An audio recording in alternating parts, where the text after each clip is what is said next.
खाली गुड़गांव नहीं, आसपास के जितने भी हमारे डिस्ट्रिक्ट हैं उन सभी लोगों को यहाँ से निजात, ट्रैफिक की समस्या से निजात मिलेगी। आप गुरुग्राम एशिया की सबसे बड़ी 8 लेन टनल को ट्रायल के लिए खोला। एयरपोर्ट जाने वाले यात्रियों के लिए बड़ी खबर, द्वारका एक्सप्रेसवे पर खोली गई टनल। जाम से मिलेगी राहत, सुहाना होगा सफर। एयरपोर्ट जाने वाले लोगों के लिए बेहतर होगा सफर। आज 3 घंटे के लिए ट्रायल के तौर पर खोली गई टनल।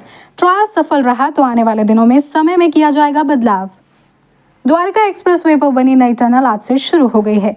इस टनल के खुलने से लोगों का सफर तो सुहाना होगा ही, बल्कि जाम से भी निजात मिलेगा। हालांकि आज इसे ट्रायल के तौर पर खोला गया है। ये टनल IGI एयरपोर्ट से कनेक्ट करती है। अभी कुछ दिन इस रूट पर ट्रैफिक दोपहर 12 बजे से 3 बजे तक चालू रहेगा।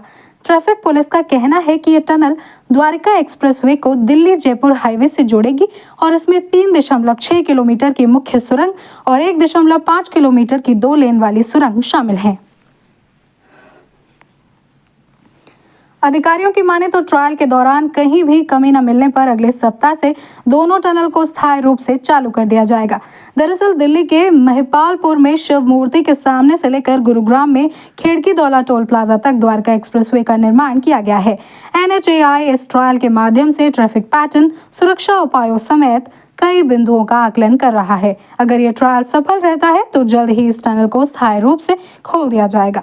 इस टनल के स्थायी रूप से खुलने के बाद दिल्ली NCR और आसपास के क्षेत्रों के रहने वाले लोगों को काफ़ी राहत मिलेगी, क्योंकि इससे न सिर्फ IGI एयरपोर्ट पर पहुंचने में आसानी होगी, बल्कि दिल्ली के वसंत कुंज, द्वारका जैसे इलाके में रह रहे लोगों के लिए भी बेहद सुविधा होगी। इसके साथ ही गुरुग्राम और मानेसर के लोगों के लिए भी ये टनल लाभदायक साबित होगा।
The very occasion of the opening the tunnel of Dwarka Expressway, and that is our first Asia's 8-lane tunnel. This is going to the airport and Gurgaon, and lot of loads of the traffic that will be divided into different directions, and mainly this is purpose of this 8-lane tunnel, and that is specific type of 8 tunnel, and all the 8-lane tunnel that is open. This is the first time in the world and Asia also. This is the open tunnel, 36 meter wide. That is 4 lane this side, 4 lane right side, 4 lane left side. That is open tunnel, and that is going to serve to the nation. And this will fulfill the requirement of the computers to survive their traffic, and congestion will be reduced in this time. It will go up to 5th of June. 5th of June this trial will go. After that one we are trying to open this one, but that is based on decision will be taken from the authority NHAI. Final decision will be from the NHAI authority. Okay. खाली गुड़गांव नहीं, आसपास के जितने भी हमारे districts हैं उन सभी लोगों को यहाँ से निजात, ट्रैफिक की समस्या से निजात मिलेगी। आपकी जर्नी जो है वो आप इंजॉय करोगे और खुला एक माहौल आपको मिलेगा और बिना किसी हजार्ड के, बिना किसी डिफिकल्टी आप इजीली अपने गंतव्य तक पहुँच जाओगे। तो ये मेन कोशिश यही है इसमें कि NH-48 पे जो रश रहता है, जो राजीव चौक के पास से और जो पूरा ही हमारा जाम रहता है, उससे लोगों को निजात मिले।